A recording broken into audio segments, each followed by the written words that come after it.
Hey, hey, hey, what's up, y'all? What's up, what's up, what's up? Yes, I want to welcome you to another episode of Getting Stoned with your host, Mr. Stone Vitoski, coming at you live from Mother Earth. Yes, I'm sending out a big hug, dog, y'all. I want you to feel that. I want you to feel that hug wrapping you up and lots and lots of love. Love, love, ladies and gentlemen, brothers and sisters. Yes, you are loved. You are divine. You are a miracle. You are eternal. You are a light being of the highest vibration, y'all. Yes. Yes. Yes. Feel that hug. Come on now. Feel it. Feel it all the way from the top of your head to the tip of your toes. So good. So good. So fucking good. Yeah, I just want you to turn off all that negativity, all that bad news, all that fear, all that hatred, all that self-loathing, all of the vibes that are bringing you down, and I want you to tap into that one love, one love. You are one love. You are one love. Eternally, forever and ever and ever, infinite. Yes.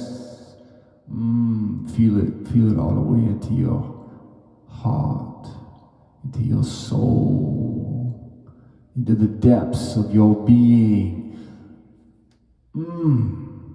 Love. Yes. So good to be here, so good to be here. I'm so grateful for another day. Every day is a blessing. It's, you never know when your time is up. Yes. So be sure to greet each day with a smile on your face and lots of love in your heart. Yes. Find a moment to give thanks.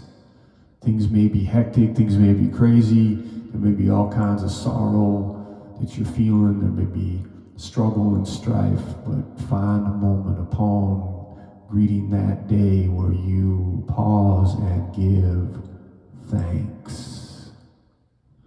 Gratitude is a high vibration, a most high vibration. So tap into it, y'all. Tap into it. There is always something that we can find to be grateful for. And those of us in this first world existence, we have so many things to be grateful for. The list is nearly endless. So many blessings, way beyond what we need. Yes, so be sure to find it in your heart to give thanks to Mother Earth for all that she provides. Without her, we would not be able to abide.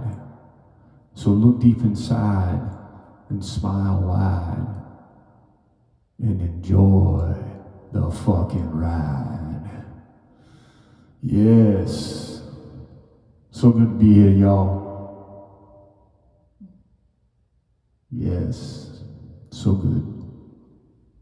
So I put together some stuff I've been writing, little things here and there, little thoughts, just stuff that comes to mind, giving me the swirling vibes of the last, couple of years being as they have been in their intensity So I thought, well, what I would do is just read some of these, just read some of them.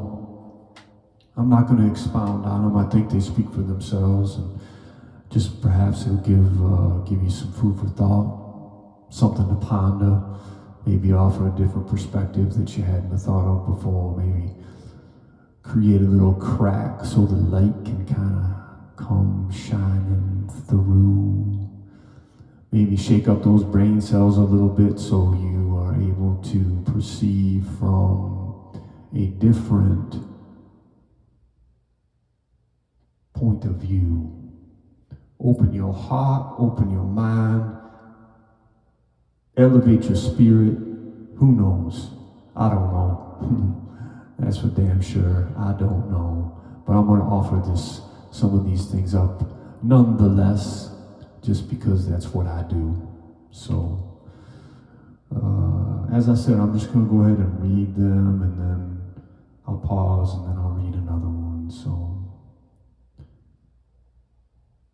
there is nothing to be gained by fighting the darkness. It is a waste of your time. You are the darkness as much as you are the light. They are inseparable. Realize this, and the, quote, battle ends.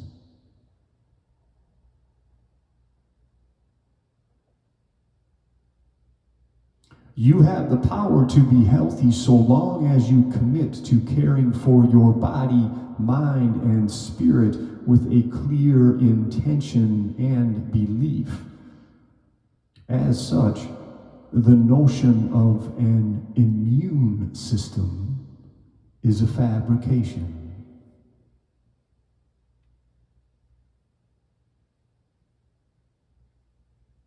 Your sovereignty is undeniable, irrefutable. Why?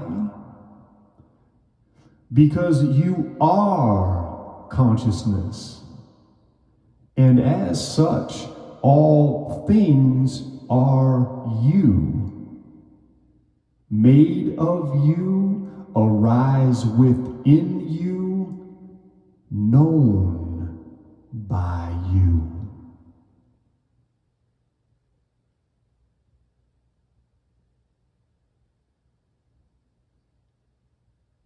Dis-ease manifests due to trauma, poisoning,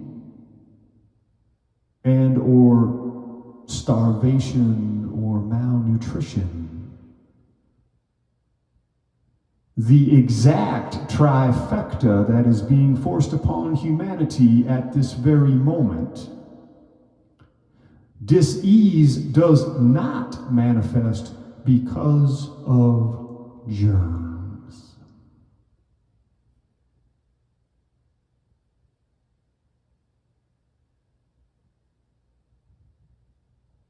Sovereignty is a given solely because it pertains to the one being that each of us is an inseparable part of.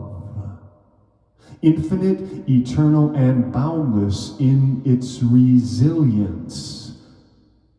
This is the truth of who we are, not our transitory, impermanent bodies.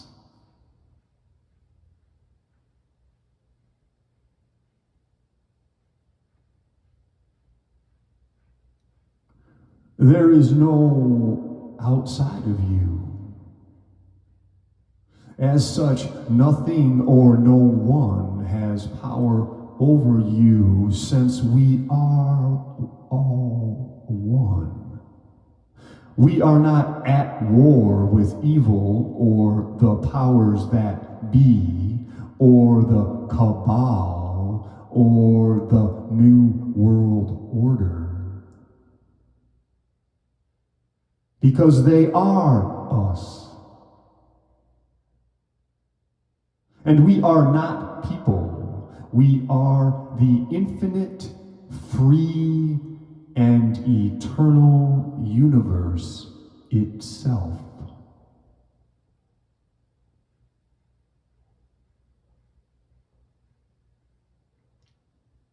What COVID has exposed is whether you believe yourself to be a limited, fragile, lacking, mortal piece of dust in the universe, or you believe yourself to be the universe itself.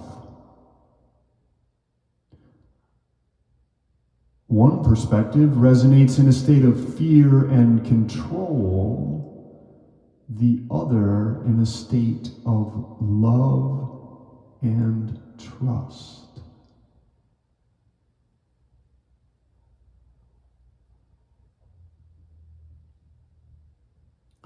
Go ahead and wear a useless piece of toxic plastic particles on your face. Lock yourself in your home and or inject your soul's temple with poisonous, experimental, industrially manufactured chemicals, if that's what you believe will keep you safe.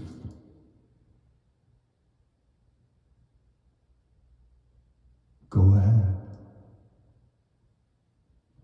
But no one, regardless of their title or role in society, has a right to force others to do any of these things.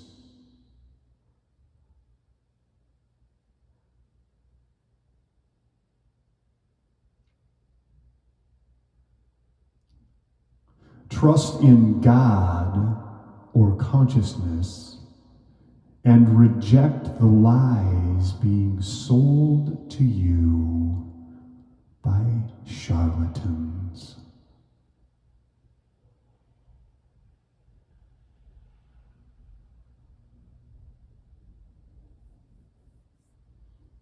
For the germ/contagion theory to be true, duality would need to be true.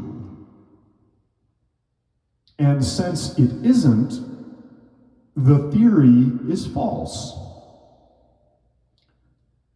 Why is duality false? Because all is one. All things are literally made of the very same essence.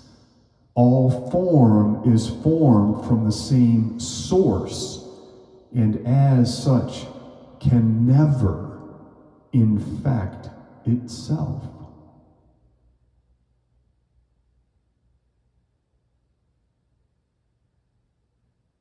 If a true contagion existed, it would have to be contagious all the time. No exceptions. The fact that we've been conditioned to believe this falsehood shows how lost and confused we truly are.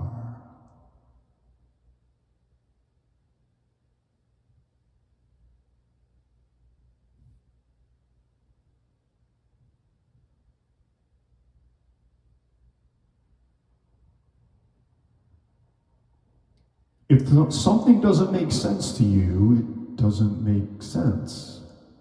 Period. No matter who or what says so, or how many people take it as gospel, doesn't make it true. Your ability to put logic to use is directly related to your ability to detect bullshit. Lies are accepted primarily due to a lack of critical thinking. Keep an open mind, yes, but do not succumb to the chosen narrative. In other words, above all, be true to yourself.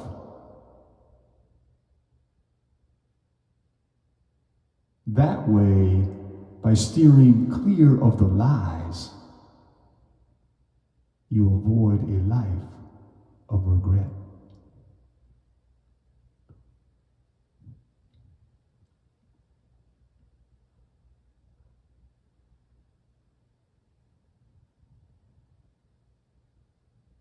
Your true identity has nothing to do with any kind of label, religion, skin color, sexual orientation, gender, nationality, or pronoun.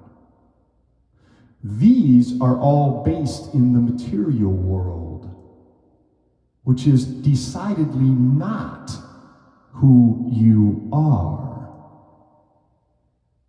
And to ground one's belief of who they are in the material realm is to perpetuate suffering, not health and well-being.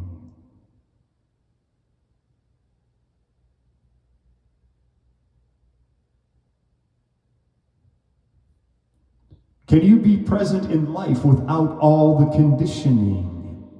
If not, you will never access direct experience, which is your most valuable resource in a world constantly trying to tell you who to be and what to do.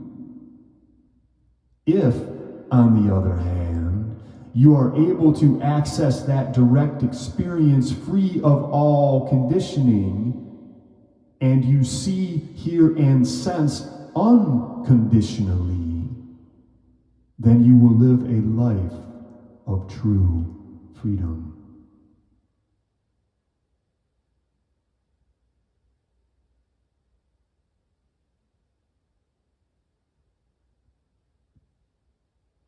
When you view yourself as lacking, as a skin-encased ego or meat bag, and not as an aspect or eternal part of universal consciousness or God, you will undertake all manner of protective measures and cures that are utterly pointless and ineffectual.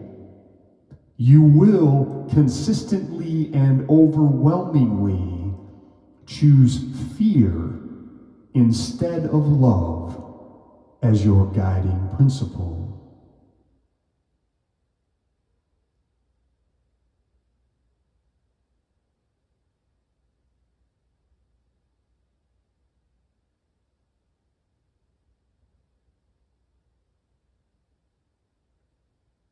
All right. Just a few little things I wrote down here along the way. I just wanted to share them with y'all because they were on my mind and on a piece of paper. And they were just kind of sitting there all lonely. And I decided, what the hell? Let me just go ahead and sprinkle that little bit of wisdom, perhaps, out there into the world. So I hope that in some way, one or two, or even more of those little thought bubbles of mine landed in a way that was helpful to you. Yes. All right, here we go. You know I like to read from other people here on this show, and you know, it kind of always gets me excited to do that. So this is, I'm going to read from one of my favorite books. It's an incredible piece of work. It's called Die Wise, and it's written by a most beautiful and gentleman. He's full of integrity and wisdom and joy and love, and he's just an incredible soul. I had the good fortune of meeting him once and seeing a performance of him. And his name is Stephen Jenkinson, and he is well worth a look. There was a documentary film about him entitled Grief Walker. And his website is Orphan Wisdom. And I can't say enough about what I've learned from this man and how he's touched my life in so many positive ways. And if you don't or aren't familiar with his work, check it out. So I'm just going to read a couple pages from his book. As I said, it's called Die Wise, a Manifesto for Sanity and Soul. All right, here we go. This is a section from the chapter, My Friend, the Enemy. And it's this section is called Fail to Live Forever. Because it must be learned instead of inherited, and because it has a costly tuition, grief is a crafted, agile savvy. It is not a skill of coping and hoping, and when they fail, doping. Grief is not hanging on to what you've got for dear life no matter what, and it is not scraping through or getting by until the hard parts of life are done with us. Grief is an ability to know certain things about life well, and an ability to proceed in your life as if they are true. Grief is what you do with what comes to you. Very few people seek it out or want to get good at it, but grief is an ability as vital to our emotional and spiritual and community life as the skill of love. We may be born with the need of them, maybe even with the longing for them, but we are not born knowing how to do either. They have to be learned, and by some ordinary miracle, they are both learned in the same way. You see, grief is a maker of human being. More than a staging area for human strength or endurance, grieving conjures humanity. Grieving gives us a chance to practice unlikely gratitude for that which doesn't seem to benefit us. There are people who are very good with animals, particularly sorrowing or traumatized animals. And these days they are called whisperers. Grief is a kind of human whisperer. A young person learns how to love by first being on the receiving end of someone else's love. Some kind of gaze, some kind of sound in the voice, some kind of swaddling regard, some way the nurse or a mother or father has of touching you that lays a claim upon you and gathers you into the land of the living. They all conspire to give the young one a feeling of being the cause of those things that add up to love, and from that stirs a rumor of worthiness. Being on the receiving end of that love teaches first that such a thing is possible. If that worthiness is nurtured over the young one's childhood, it can swell into a capacity to feel worthy, especially in those times when the slings and arrows cause other suspicions. That feeling of worthiness that comes from being well loved is a skill that carries under its arm the possibility of loving. You have to feel worthy of love. You have to be able to be loved. A separate skill, to be able to love. That's what you can learn by being loved. That's why loving each other and loving the world count for so much.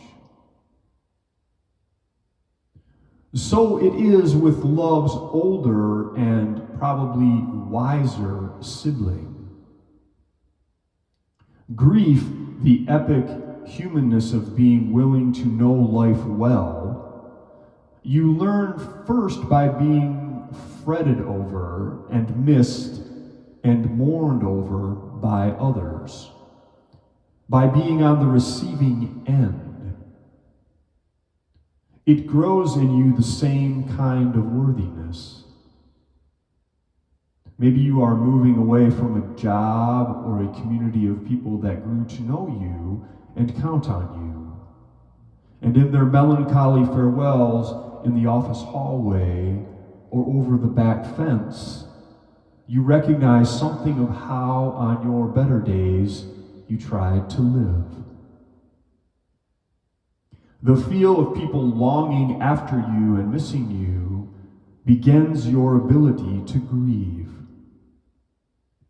To feel the consequence of your absence is what awakens you the ability to feel absence.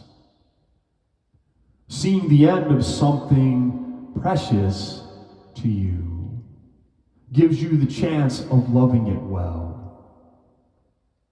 Loving and grieving are joined at the hip for all the beauty, soul, and travail that brings. Grief is a way of loving what has slipped from view. Love is a way of grieving that which has not yet done so. Grief is a way of loving. Love is a way of grieving. They need each other in order to be themselves.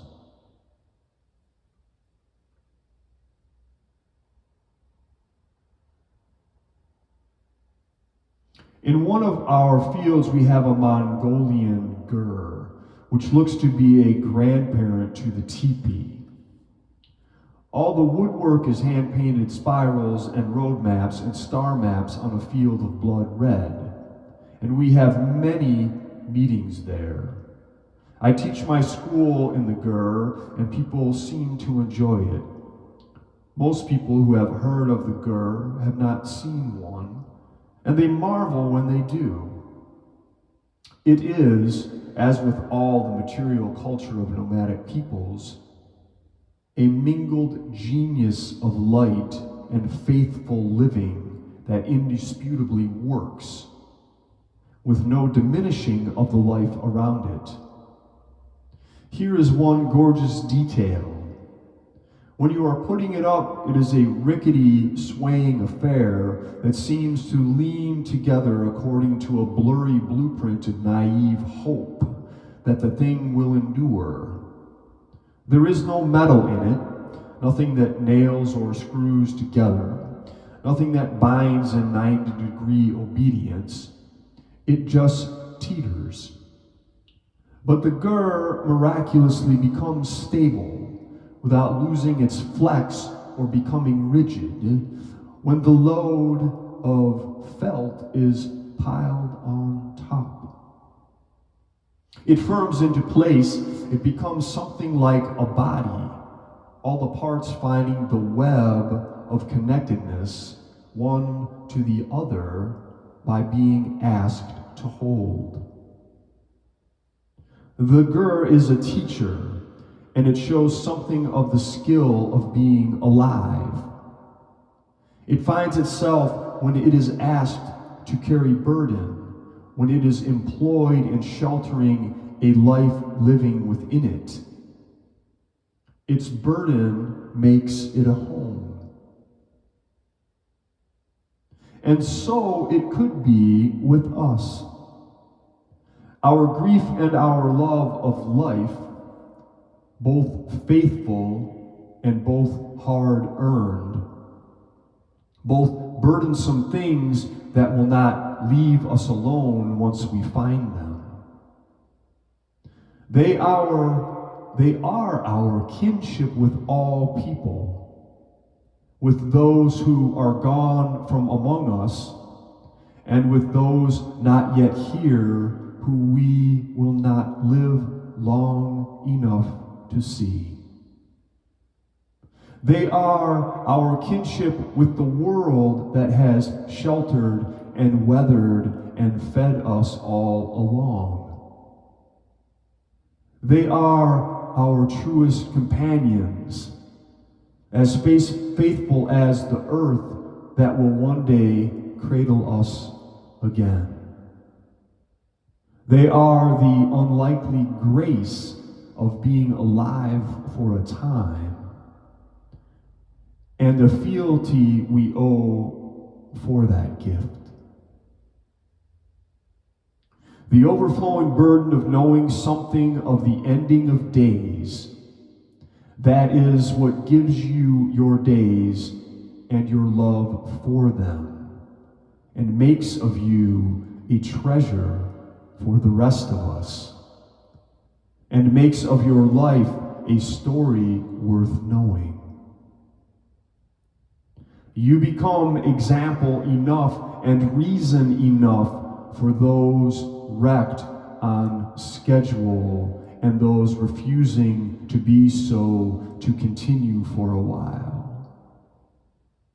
It makes of you the rumored honorable ancestor. You won't be there to see it, but your willingness to live your death, to die wise, ennobles those who come after.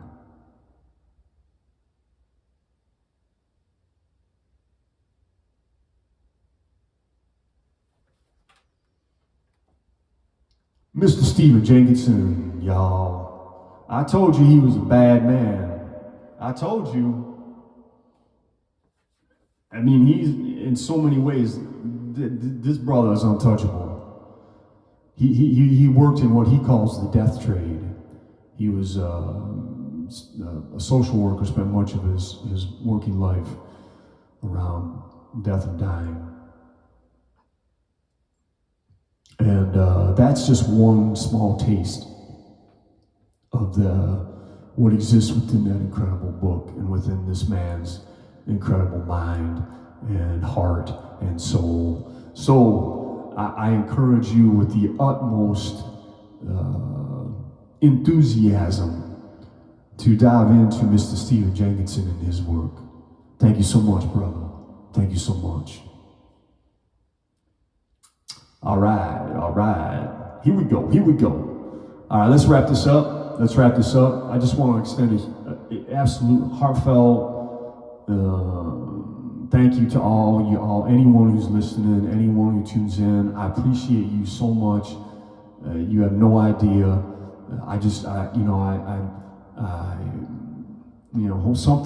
Something that I offer up has some value to you, and just know that you being out there tuning in, it means the world to me, man. It does. So I'm going to send out another big hug. You know by now, if you listen to this show, how much I love hugs. I love giving them. I love receiving them. It's kind of like all the same. You're giving and receiving all at the same time. And you're connecting, and it's a beautiful thing, man. Hugs are just the fucking best. So I'm sending another one out to all y'all. Feel it. Yeah. Good stuff. All right, let's do a tune. I'm kind of excited. This is a new song. I'm working on a new album right now, and kind of like I got the songs all kind of collected and written, and I'm just kind of refining and practicing and what have you before I record things. But it's always kind of it's a challenging time. It's a fun time. It's kind of exhausting. It's all these things mixed into one when I'm working on a record. But yeah. So here's the song.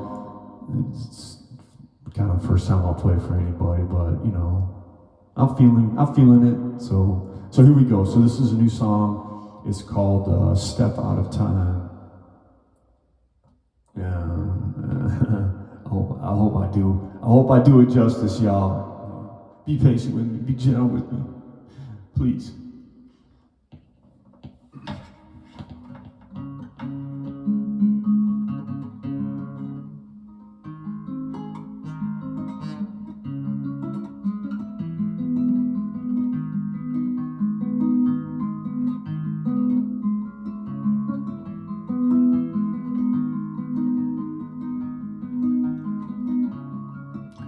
the constructs we create imprison us to our fate. Then we forget to relate, and deeper grows the hate, and all the world stays,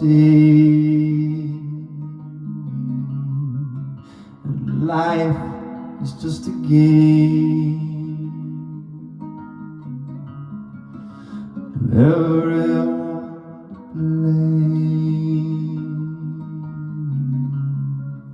the sorcery and shame. Our thoughts sculpt the scene, they bring to life our dream. Suffering and joy in extreme, there's laughter and a scream. Can you step out of time? Can you heal your heart and mind? Can you step out of time? Can you know you are divine?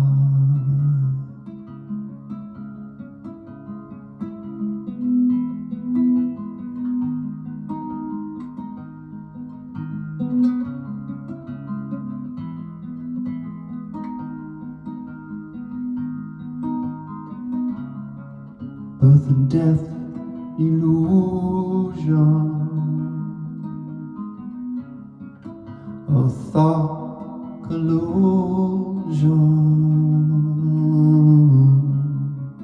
Here's a truth infusion to offer a solution. The other doesn't exist. It's the ego's cruel twist. Step out of the mist, and no longer oneness resist. Past and future in the mind, life is now by design. All the lies unwind and bring sight to the blind. Can you step out of time? Can you hear your heart and mind? Can you step out of time? Can you know you are divine? Can you step out of time? Will you place your hand in mine?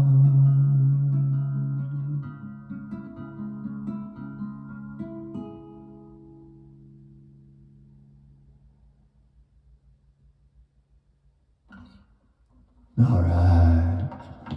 Yeah, that's my new song, Step Out of Time. Just one little hiccup in there. Yeah. I hope you dug it. Yeah, I hope you dug it. Yeah. Have an amazing day, y'all. Know you are the light You are the light, you are the light, you are the light, you are loved, you are loved, you are loved. You are precious, you are a miracle, you are the light. Until next time, y'all, peace.